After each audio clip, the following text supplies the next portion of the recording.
Fala galera, tudo bem? Rui aqui. Esse vídeo de hoje vai ser o centésimo vídeo do canal, então muito legal, né? Uma conquista aí.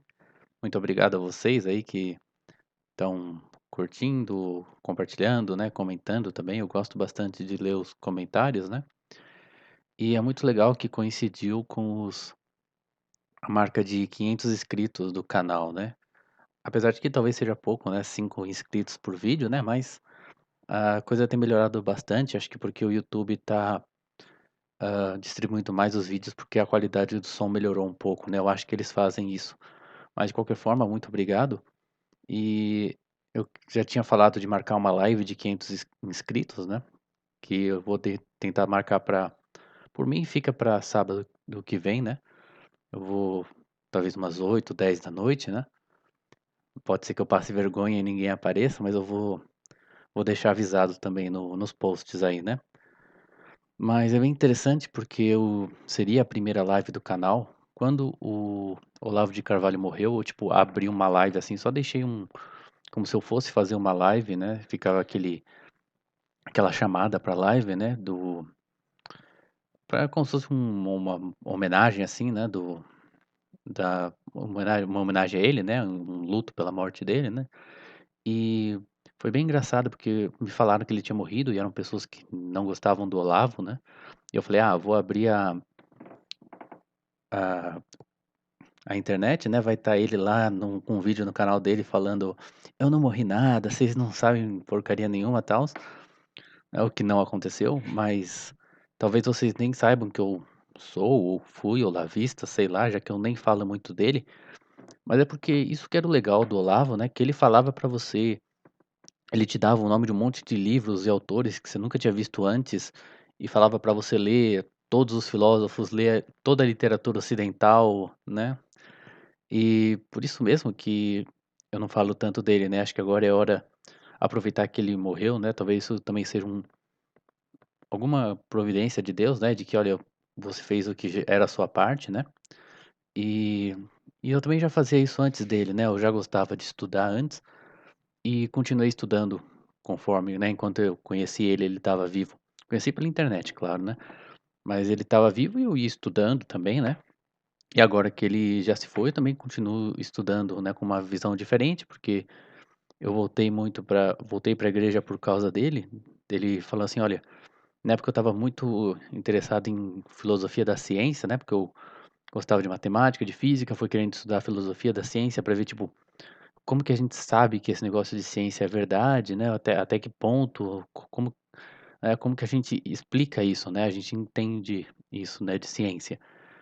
E fui conhecendo o Olavo, tals, e, né, ele fala assim: "Olha, abre o procura, exumação do Padre Pio no YouTube, e você vê o Padre Pio sendo exumado ali, né, e você fala: "Não dá pra falar que eh, existe um fenômeno quântico que tem uma possibilidade de uma em 1 trilhão do corpo de um cara não se decompor, e é justamente o Padre Pio, que era um cara que era santo", você fala: "Não, é a prova científica de que Deus existe", né. Então isso me fez voltar pra igreja, né. E muita gente critica o Olavo, né, fala que ele não era, assim, tão católico, que ele falava algumas coisas que não era católica. E como eu também parei de estudar o Olavo, né, nunca estudei tanto ele assim, e também não conheço tanto, assim, as definições exatas de modernismo, né, heresia, essas coisas, eu falei: "Ah, vou deixar pra lá, quando for a hora, né, quando eu conhecer essas coisas e se eu conhecer bem a filosofia do Olavo, claro, aí a gente critica o que tiver de criticar, né". E também os alunos dele têm que defender, né, os cara que teoricamente estão lá no COF há 20 anos, sei lá quanto tempo, né, que não fazem nada disso que eu saiba, né. Mas, e quanto a essa questão de o pessoal fala também: "Ah, ele não levou pessoas pra igreja, porque ele levou, mas ele ensinou errado", porque eu penso que você tem que fazer que nem eu fiz, né, olha só como eu sou. Não, é que quando o Olavo te leva pra igreja, né, aí você tem que falar: "Bom, espera aí, a igreja é uma coisa, o Olavo é outra, né". Assim como ele falava pra você ler toda a literatura, toda a filosofia, e você tem que fazer isso, porque o Olavo não é, de forma alguma, o maior filósofo da história, nem de longe, né, então você aprende ali, filosofia com o Olavo, depois você vai ver Aristóteles, Tomás de Aquino, Santo Agostinho, né, Platão, Mário Ferreira e outros, né. Também da mesma forma quando o Olavo te mostra ali o vídeo do Padre Pio sendo exumado, né, do milagre do corpo incorrupto dele ali acontecendo, você fala: "Opa, legal, Olavo, valeu, mas agora eu vou pegar o meu catecismo, né, vou aprender aqui meu Santo Tomás, a ler a minha vida dos santos, frequentar os sacramentos, né". Porque aí então quer dizer, pra mim, se o cara, vai para o catolicismo pelo Olavo e continua olhando para o Olavo e não para o catolicismo, a culpa é dele, né, porque também cada um, tem o seu papel ali pra não quero entrar em detalhes, mas cada um tem uma parte, né, na sua salvação, né, alguma coisa ali você tem que fazer, né, seja perseverar, seja ir buscar a verdade, né, conhecer mais a doutrina da igreja, né. E eu só não falo que o Olavo estava errado nisso, nisso ou aquilo, porque já tem gente falando e eu não conheço tanto, né, então, eu não acho que seja tanto o meu papel, né. Mas é cada um que tem que reconhecer que espera aí, a igreja é um negócio muito maior do que o Olavo, né. Mas algumas coisas que ele falava ainda são muito interessantes, assim, especialmente quando eu pego, por exemplo, uma pessoa que eu conheço, que, assim, o Olavo nunca conheceu essa pessoa, o Olavo não fazia ideia de que essa pessoa existia. E a descrição que o Olavo dá, por exemplo, de um esquerdista, você vê aquilo acontecendo, assim, ipsis literis, assim, né, tipo, ele já falou disso e a pessoa faz exatamente isso, sabe. É um NPC mesmo, né. Acho que todo mundo sabe o que é um NPC, né, são aqueles personagens de videogame que não são controlados, né, então eles têm eles são meio automáticos, né, você percebe que é uma máquina, né, ele não tem vida própria, né. E então você vê as pessoas, assim, com aqueles mesmos chavões, aquela coisa, assim, repetitiva e que o Olavo, que nunca conheceu essa pessoa, só de saber que ela é desse grupo, ele sabe que a pessoa age desse jeito, né. Então isso é muito incrível, né, como ela pode o Olavo sabia descrever essa pessoa só porque você faz parte de alguma ideologia, né. E então isso me faz pensar sobre a questão de estar pronto, né. Eu lembro da música. Tinha uma música que era do tipo um hino, assim, do regime do Dollfuss, né, que era o austro-catolicismo, né, acho que era isso, o do regime lá do Partido Social Católico da Áustria, né, falava assim, "Ihr Jungen stehen bereit", né, "Nós jovens estamos prontos", né, "A juventude está pronta". Eu fico pensando muito nisso, né, tipo, o que significa estar pronto? Porque a gente não precisa de NPCs de direita ou católicos ou tradicionalistas, assim, né. Lógico, é melhor você ser isso do que você ser outra coisa, mas não é de NPC que a gente precisa, né. E também eu fico pensando que não adianta, assim, tá certo, mas o pessoal fala assim: "Ah, a culpa é do nominalismo, a culpa é do protestantismo". E assim, não é ainda uma resposta, né, tipo, é só tipo, beleza, você percebeu o erro, mas você não percebeu como agir contra ele, né. Especialmente, por exemplo, se você pensar que o protestantismo, você pega um país minúsculo como a Suíça, que hoje em dia ela é, tipo, menor do que a cidade de São Paulo, eu acho, do que a grande São Paulo, ou mais ou menos do mesmo tamanho em termos de população. Na época de São Francisco de Sales era menor ainda, né, e São Francisco de Sales não conseguiu acabar com o protestantismo lá na Suíça, apesar de que ele converteu bastante gente, né, então, mas, entre essas questões de se é que Deus quer que todo mundo vire católico ou não, querer ele quer, mas, tem todas essas questões teológicas difíceis, assim, né.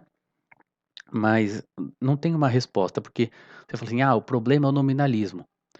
Cara, o nominalismo é um problema há uns 700 anos, né, então a maneira como você experimenta o nominalismo hoje é diferente de como era há 600 anos, há 500 anos, há 400 anos atrás, né.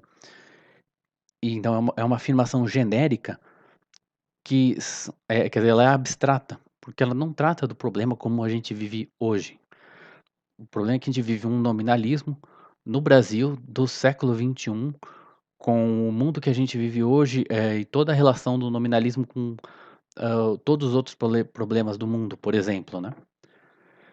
E então, e isso é uma coisa bem de NPC, né, que você não está olhando para o mundo como ele existe hoje, concretamente, mas você tem uma palavra abstrata, nominalismo, né. Então mas você não todo mundo vai falando: "Ah, o nominalismo, a culpa é do nominalismo, a culpa é do protestantismo", beleza, tá certo, mas falta algo mais concreto, né, uma visão mais específica de como a coisa tá hoje, né.